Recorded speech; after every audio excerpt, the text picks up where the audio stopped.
अभी तो बहन ने मगरमच्छ के आँसू बहा दिए, अभी भाई बीच में कूद पड़ा, बिल में से घुसा हुआ था, अभी बिल में से निकल गया। पाकिस्तान में लड़कियों बेटियों को बेचते हैं ना, तो ये तो सिलसिला बहुत पहले से होता था, तो फिर तो ये भगोड़ी में आ ही नहीं सकती थी ना, क्या पता कौन से कोने में पड़ी रहती थी। ये भगोड़ी बोलते कि मेरी बेटियों को इसके लिए मैं वहां पे भेजना नहीं चाहती। अरे भगोड़ी, तूने बेटियों के बच्चों के कंधे पे बंदूक रख के तू चला रही है, तू बच्चों को आगे कर रही है। टोपी सिंह बोल रहा था उसके तो आंसू मैंने दिल से देखे हैं, उसके तो आंसू मैंने नजदीक से देखे। अरे टोपी सिंह, तू साबित क्या करना चाहता है? हमारे साथ इंडिया से बहन जुड़ी हैं। आपने पहले भी इनको काफ़ी चैनल्स पर सुना होगा क्योंकि कुछ वजूहात होती हैं जिनकी वजह से हम चेहरा नहीं दिखा सकते। तो आज भी हमारे साथ बहना जुड़ी हुई हैं। जी बहना, आपका वेलकम है चैनल पर। आपको पता है कि जो सीमा का लास्ट इंटरव्यू हुआ है, कितना वो धाड़े मार-मार कर रो कर दिखा रही है। अपनी कहानी एक गढ़ ली है उसने। पहले ये कहानी नहीं सुनाई थी, लेकिन अब ये कहानी सुनने पर आई है। क्या कहेंगी इसके बारे में? इसका तो कैसे भाई, ये ना ये लोग का बहन तो नहीं बोलूंगी, आशिक और महबूबा का एक ड्रामा है। पहले बहन ने 1 पार्ट और 2 पार्ट बनाया रोना धोने का। अब भी मैंने आज थोड़ी देर में उसका टोपी सिंह का इंटरव्यू देखा था, और वही एंकर है मनोज करके। मैं ये बोलती हूँ, वहां पे एंकर को जाने के लिए मना है सीमा के सचिन के घर में, तो ये भगोड़ा कैसे चले जाता है एंकर? इसको ही कैसे इजाजत है खाली सीमा से इंटरव्यू लेने की? बाकी तो किसी को उधर जाने की इजाजत नहीं है ना। तो ये कैसे जाके उसका रोना धोना देखता है, और ऐसा रो रहा है कि जैसे इसके ऊपर ही बहुत बड़ी विपदा पड़ी इस एंकर के ऊपर। वाकई ये इस तरह मतलब सवाल कर रहा है जैसे ये सारी आपबीती इसके खुद के साथ गुजरी है। हाँ, मतलब एक होता है ना, जैसे सीमा इसको भगोड़ी को कम और इसको ज्यादा तकलीफ हुई है। हाँ, और अभी मैंने देखा था वो टोपी सिंह बोल रहा था कि उसके तो आंसू मैंने आपने तो अभी देखे हैं, उसके तो आंसू मैंने दिल से देखे हैं, उसके तो आंसू मैंने नजदीक से देखे। अरे टोपी सिंह, तू साबित क्या करना चाहता है? और ये क्या बोल रहा है कि ये बच्चे के लिए। अभी पहले तो ये सचिन को बोलती थी ना, लप्पू झिंगू को, कि मैं तो इसकी मोहब्बत में आई, मैं तो इसकी मोहब्बत में आई। तो अब ये रट्टा लगा दिया कि उधर बच्चे को बेचता है। एक बात बताओ भाई, ये भगोड़ी उधर जवान हुई, इसकी माँ जवान हुई, इसकी बहनें जवान हुई, तब भी इनको नहीं बेचा। अगर पाकिस्तान में पहले से ही बेटियों को बेचने की एक रीत होती है, एक बात बता रही मैं आपको, एक बिल्कुल। रीत होती, तो सोचो इसको नहीं बेच देते भगोड़ी को, इसकी बहनों को नहीं बेच देते भगोड़ी को, इसकी माँ को नहीं बेच देते। तो आखिर ये ऐसा क्या दिखा रहे, क्या बता रहे कि खाली इसकी ही बेटियों को बेच सकते, बाकी पाकिस्तान में किसी की बेटी को नहीं बेचते, खाली इसकी ये 3 बेटी को बेच सकते। इसका कहने का मतलब ये, तो मैं ये बोलती हूँ, ये भगोड़ी भी तो पाकिस्तान में छोटी बच्ची थी ना, तभी इसको इसके माँ बाप ने, फिर इसकी नानी ने इसकी माँ को क्यों नहीं बेचा? अगर एक बिल्कुल। पाकिस्तान में बेटियों को बेचते हैं ना, तो ये तो सिलसिला बहुत पहले से होता था, तो फिर तो ये भगोड़ी में आ ही नहीं सकती थी ना, क्या पता कौन से कोने में पड़ी रहती थी। ये भगोड़ी बोलते कि मेरी बेटियों को इसके लिए मैं वहां पे भेजना नहीं चाहती। अरे भगोड़ी, तूने बेटियों के बच्चों के कंधे पे बंदूक रख के तू चला रही है, तू बच्चों को आगे कर रही है। एक चीज और मैं बोलती, भैया मेरे को एक बात बताओ, पसंद की शादी और लव मैरिज की शादी में क्या अंतर होता है? बात तो एक ही होती है ना। एक ही बात। इसकी माँ और पापा ने तो लव मैरिज की, तब भी इसके मामा ने, इसके चाचा ने कोई ऑब्जेक्शन नहीं उठाया, और इसने किसी को पसंद कर लिया तो इसको काले मुंह की बोला गया। तो ये बात कुछ हजम नहीं हो रही हम लोग को। माँ ने लव मैरिज कर ली, उसका चल गया, पर इसने पसंद किया, इसका नहीं चला। बिल्कुल ऐसे ही है और टोपी सिंह पे मैं तो हैरान हूँ कि वो कह रहा है कि वाक़ई ही वहाँ पर इसको महसूस हुआ कि वहाँ पर ये होता है लड़कियों के साथ, तो इसने ये फ़ैसला किया और जो लड़कियाँ वहाँ पर और भी सोच रही हैं भारत आने के लिए, हम उनके भी साथ हैं, वो ये कह रहा है। पहली बात तो जो लड़कियों ने इसके साथ देखा होगा ना, तो वो तो आने की तो दूर, वो सोचेगी भी नहीं कि हम भारत जाएं। ये लोग सब अपने मुंह से बोल रहे हैं। सब इस सीमा हैदर जैसी भगोड़ी जैसी नहीं होंगी वहां की लड़कियां। लड़कियां बहुत समझदार होगी पाकिस्तान की भी, सबको अपने माँ बाप की इज्जत प्यारी रहती, सब इसके जैसी नहीं रहती बेइज्जत औरत की, वो भी चली जाएंगी। ठीक है, कोई आने के लिए तैयार नहीं, ये खाली एक मोहरा बना रहे पाकिस्तान की बेटियों को कि भाई वो भी आने के लिए तैयार है। भाई वो वहां पे पली बड़ी है, बचपन देखा, तो वो क्यों आएंगी पर इधर दूसरे देश में? क्या देखिए है उनका? ले लेते हैं ना अगर बिलफ़र्ज़ वो आने के लिए तैयार भी हैं, तो तुम किस चीज़ को प्रमोट कर रहे हो? तुम सबको दावत दे रहे हो कि तुम भी सीमा की तरह इन लीगल तरीके से आ जाओ, हम तैयार हैं तुम्हें वेलकम करने के लिए।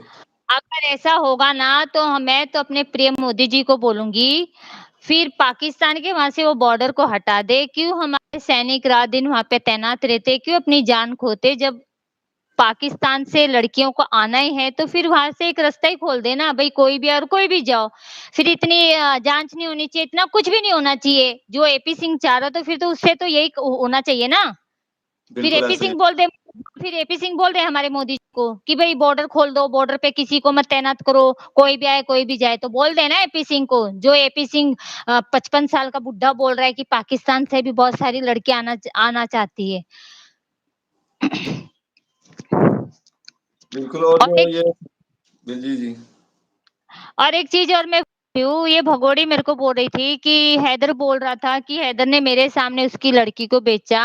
पहली बात तो बच्चे बिके नहीं हैं और एक चीज़ ये बोल रही मैं हैदर ये बोल रही ना कि हैदर की शादी हुई थी, मुझे नहीं पता था। ये इसने बोला था पार्ट 1 में और पार्ट हुँ, 2 में बोली इसने कि हैदर ने मुझे बाद में मालूम पड़ा कि हैदर की शादी हो गई। चल ठीक है, हैदर तुझे पता था हैदर की शादी हुई है और तेरे 2 दूसरी बेटी हुई थी, तब भी तूने हैदर को बोला था कि उस औरत को तलाक दे, तभी औरत ने उसको अपनी पहली बीवी को तलाक दिया था। तो ये औरत झूठ बोल रही है कि हैदर ने इसको बताया नहीं थी। हैदर ने ये बोला है कि इसके आने के बाद ही इसने तलाक दिलाया था मेरी औरत से। हैदर ने ऐसा नहीं बोला था कि मैंने मेरी औरत को तलाक ले लिया तब भी इससे शादी की, नहीं। कि दो झूठ मत लगा, हम सब न्यूज़-व्यूज़ देखते हैं। तू कितनी सच बोलती, कितनी झूठ बोलती है। अभी बहन भाई का कितना अच्छा ड्रामा। इन लोग को तो ना नोटंकी का प्रोग्राम चलता है ना, वहाँ पे ये लोग को शामिल कर देना चाहिए। बहुत अवार्ड सारे लोग अवार्ड पैसे कमा लेंगे। अवार्ड देना चाहिए इनको, इनाम देना हाँ, चाहिए। बिल्कुल देखो, एक बात बिल्कुल देखो भाई, अभी तो ना इनके पास कुछ भी नहीं है, मतलब अभी तो बहन ने मगरमच्छ के आँसू बहा दिए, अभी भाई बीच में कूद पड़ा, बिल में से घुसा हुआ था, अभी बिल में से निकल गया। बिल्कुल और जो एंकर इनके आके वो इंटरव्यू लेते हैं, उनको भी मेरा ख़्याल एपी सिंह पहले ही लिख कर देता कि आप लोगों ने सिर्फ़ यही पूछना है बस। हाँ, हाँ, बिल्कुल। अभी देखो एंकर ना कभी भी ऐसे कड़क मिजाज से बात करते हैं। कड़क मिजाज से सवाल पूछता है, जैसे हर चीज़। लेकिन नहीं, एंकर तो खुद रोने लगा था। आपको पता है कि वो तो कितना हँसी भी आती है ऐसे लोगों के ऊपर कि कितने मतलब अपना अपना दुःख बता रहे कि हम लोग ऐसे रोते। अरे पागल आदमी! मेरे को लगता है एंकर के घर में भी ना माँ-बहन नहीं रहेगी, जभी तो लोग ये सारी चीज़ें ऐसे करते और ऐसे देखते हैं। एंकर मुझे लगता है एपी सिंह का छोटा भाई बन के आया था इंटरव्यू लेने। हाँ, अभी देखो वहाँ पे लिखा गया है कि वहाँ पे कोई इंटरव्यू लेने के लिए नहीं जाएगा, तो इसको ही कैसे इजाज़त है बताओ? ये ही कैसे जाता है? और मतलब और एक और औ हाँ, बोलिए। एक और चीज़ कल हमने सामने आई थी हमारे जो लॉयर हैं, फ़याज़ भाई, उन्होंने बताया कि जो इलाहाबाद कोर्ट है उसमें एक जोड़े का फ़ैसला हुआ है, एक शादीशुदा जो कपल था उनका फ़ैसला हुआ है, उनकी शादी भी सेम सचिन और सीमा की तरह थी। तो उनका फ़ैसला ये हुआ है कि उनकी शादी को गैर कानूनी करार दे दिया कोर्ट ने, क्योंकि उनकी शादी का भी कोई प्रूफ़ नहीं था, वो भी एक कमरे में हुई थी। तो क्या इसकी शादी को गैर कानूनी करार नहीं दिया जा सकता? इसको तो दे चुका है भैया, बिन फेरे हम तेरे, इसके साथ तो वो काम हो गया है। लेकिन कोर्ट ने तो नहीं ना फ़ैसला किया, ये नहीं, तो खुद से कह रहे हैं। नहीं, मुझसे ही चाहे कुछ भी करे, जैसे उनका फैसला वैसा इसका भी होगा ना। मैंने इसका जो गुरुजी है, उनसे हम लोग ने कॉल पे बात की थी। वो गुरुजी को मैंने ऐसे ही बोला था कि इन्होंने तो 7 फेरों वाली शादी नहीं की है। तो वो फ्रॉड गुरुजी बोल रहा था कि नहीं सीमा ने तो ऐसी शादी की। तो फिर वो ऐसी शादी की थी तो फ़ोटो कहाँ है? जो 7 फेरे होते हैं, क्या अकेले तो 7 फेरे नहीं लेंगे? 2-4 आदमी लोग रहते हैं। इसके सचिन के माँ-बाप रहने चाहिए थे जब ये लोग की शादी हुई थी, तो उसको कानून मानता है।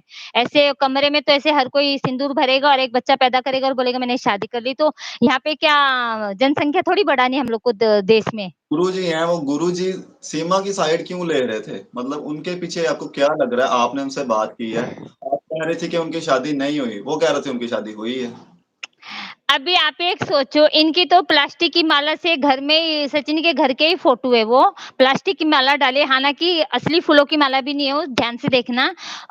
वो घर की फोटो है, उसकी कोई अभी देखो इसका एपी सिंह ने बोला था, टोपी सिंह ने कि मंदिर में थोड़ी शादी होती है, शिवलिंग पे थोड़ी शादी होगी, शादी तो होटल के बंद कमरे में होती है। अरे ऐसी कैसी शादी है? अगर शादी कर ही रहे तो 2 आदमियों के बीच में शादी होनी चाहिए ना, ताकि 2 आदमी भी गवाह बने कि तो इन्होंने क्या शादी की थी। फिर एपी और सिंह ने भी सुनो शायद इस तरह से की जी भैया? मैंने कहा एपी सिंह ने भी शायद इस तरह से अपनी शादी की हो। हाँ, बिल्कुल और एक चीज़ और वो बोल रहा था ना ठीक है वो उसकी माला डालते हुए तो फ़ोटो दिखा दिए लोग ने। इसने क्या बोला था कि मैं 13 मार्च को आई थी और 10 मार्च को आई थी, 13 मार्च को मैंने शादी की थी। उस 13 मार्च को तो बच्चे नहीं थे इसके पास पाकिस्तान में थे, तो फिर डायरेक्ट बच्चे क्या अलादीन का चिराग था क्या जो डायरेक्ट बच्चे फ़ोटो में आ गए। आप बोल रहे हैं ना वो फर्जी फ्रॉड गुरुजी को, फर्जी फ्रॉड गुरुजी को ही मैंने बोला था कि आप भी सनातन और मैं भी सनातनी और आपने जो इसको दीक्षा दी थी, तो वो किस उस पे दी थी कि मुझे भी दीक्षा चाहिए। तो उसने मैंने क्या बोला था उसको कि भई मेरा भी ऐसा-वैसा मतलब जो भी लगा ले मेरा भी सीमा जैसा है। तो उसने क्या बोला हाँ सीमा ने तो हमें बोला है कि 2 साल पहले उसने हैदर को छोड़ा था और ये भगोड़ी सबको क्या बोलते हैं कि 4 साल पहले हैदर ने मेरे को छोड़ दिया था। और एक अच्छा चीज़ और बोलती जो गुरुजी दीक्षा देते हैं, वो हुँ। क्या सिर्फ़ लोगों की बातें सुनकर ही दे देते हैं? कोई वो प्रूफ़ न नहीं माँगते?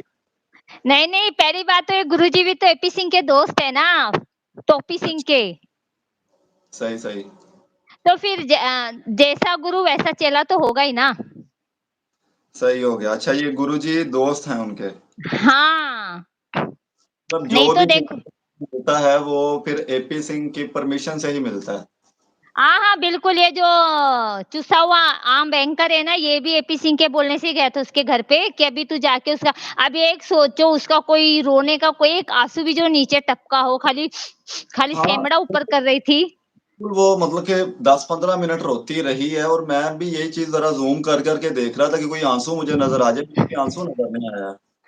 बिल्कुल नहीं और एक चीज़ और मैं बोलती है भगोड़ी बोल रही थी हमारे हैदर भाई के लिए, कोहिनूर हीरे के लिए कि वो तो मुझे ज़रा-ज़रा उस पे बातों पे शक करता था, मारता था। भगोड़ी अगर वो इतनी शक्की इंसान रहता था, तो भगोड़ी वो तुझे छोड़ के 4 साल कमाने नहीं चला जाता था, अगर वो शक्की मिजाज का इंसान रहता। वो तुझे नहीं छोड़ता था भगोड़ी, तू सोचते ना मैं तेरी हर बात पे और तेरी हर हर तू बोलते ना भगोड़ी, मैं हर बातों पे तेरी वो ध्यान देती हूँ, तू क्या बोल रही है। कोई भी देखो भैया अपने हस्बैंड रहने दो, अगर अपने हस्बैंड अपने ऊपर शक करेंगे ना, तो हमें 4 साल सऊदी अरब छोड़ के नहीं जाएँगे। बिल्कुल ऐसे ही है। हाँ, वो नहीं जाएँगे भगोड़ी बोल रही है। और दूसरी चीज़ ये बोल रही है कि मुझे ऐसे मारते थे, वैसे मारते थे, ऐसा तो कुछ भी नहीं लग रहा। अच्छा तो झूला झूल रही है, फिर अच्छा अपनी बहन और चाचा के साथ कुछ पान-पूरी खा रही है, फिर अच्छा वो दिल वाला एक मैं आपको एक वो भेजूँगी वीडियो, उसपे अच्छा वो डांस करे तो फिर इसको तकलीफ कहाँ थी? मुझे तो ये चीज़ समझ में नहीं आती। अब ये लोग का ना एक ड्रामा है, एक तो हमारी इलाहाबाद कोर्ट ने बोल दिया कि शादी इसकी मान्यता नहीं है और इनके भी साथ सारी चीज़ें वैसी ही है। देखो जो इसको सपोर्ट कर रहे हैं ना, वो शायद इसके जैसे होंगे या उनके भी खानदान में ऐसा कुछ होगा इसलिए वो सपोर्ट कर रहे हैं। वो लोग सच सच का साथ नहीं दे रहे और सच्चाई नहीं देख रहे। ठीक है, हमारी तो एक सच्चाई है कि बच्चों के कारण बच्चों के लिए हम आवाज़ उठा रहे। आपको एक चीज़ और दिखाती हूँ मैंने चाँदनी से भी इंटरव्यू में बोला था। एक चीज़ और है, कल इसके बेटे ने एक शायरी बनाई है। पता नहीं कैसी तो शायरी है खाली इतना बोलता है कि सीमा ने आँख मारी सचिन खत्म। तो ये अपने बच्चों को यही तालीम दे रही है, यही शिक्षा दे रही है कि बच्चों मेरे ऊपर आप लोग शायरी बनाओ और वही मनोज एंकर वो चूसा हुआ आम्ब, पिचकेला आम्ब, वो चूसा हुआ आम्ब, ये पिचकेला आम्ब। वही हँस-हँस के बोल रहा है, वो सीमा है, वो भगोड़ी फिर से बोलती है, "बेटा एक बार फिर बोल दो।" तो आप सोचो ये भगोड़ी बच्चों को हाथ में पेंसिल देने के बजाय, बुक देने के बजाय ऐसी शायरियाँ ये सिखा रही है इसको, तो इसके पास कहाँ पे बच्चों का फ्यूचर है? बिल्कुल ऐसे ही है थैंक यू आपका आपने अपना टाइम दिया और बड़ी खुल के बातें की हैं। बिल्कुल नाज़रीन आपने सुनी सारी बात कि बच्चों के लिए हम भी इसलिए आवाज़ उठा रहे हैं कि कभी वो उसको डांस की शिक्षा दे रही है, कभी वो ऐसे-ऐसे गलत शेरो-शायरी, कभी गानों-बाजों की। तो ये चीज़ नहीं होनी चाहिए। बच्चों के तो अभी तालीम पढ़ने के दिन है, बच्चों के जो है वो समझाने के दिन है उनको। वो इस तरह की तालीम दे रही है, तो इसलिए हम भी फ़िक्रमंद हैं। तो आप सबकी इसके बारे में क्या राय है? बच्चों के हवाले से आप कुछ कहना चाहते हो हमें कमेंट सेक्शन में बता सकते हैं। मिलते हैं नेक्स्ट वीडियो में, तब तक के लिए अल्लाह हाफ़िज़।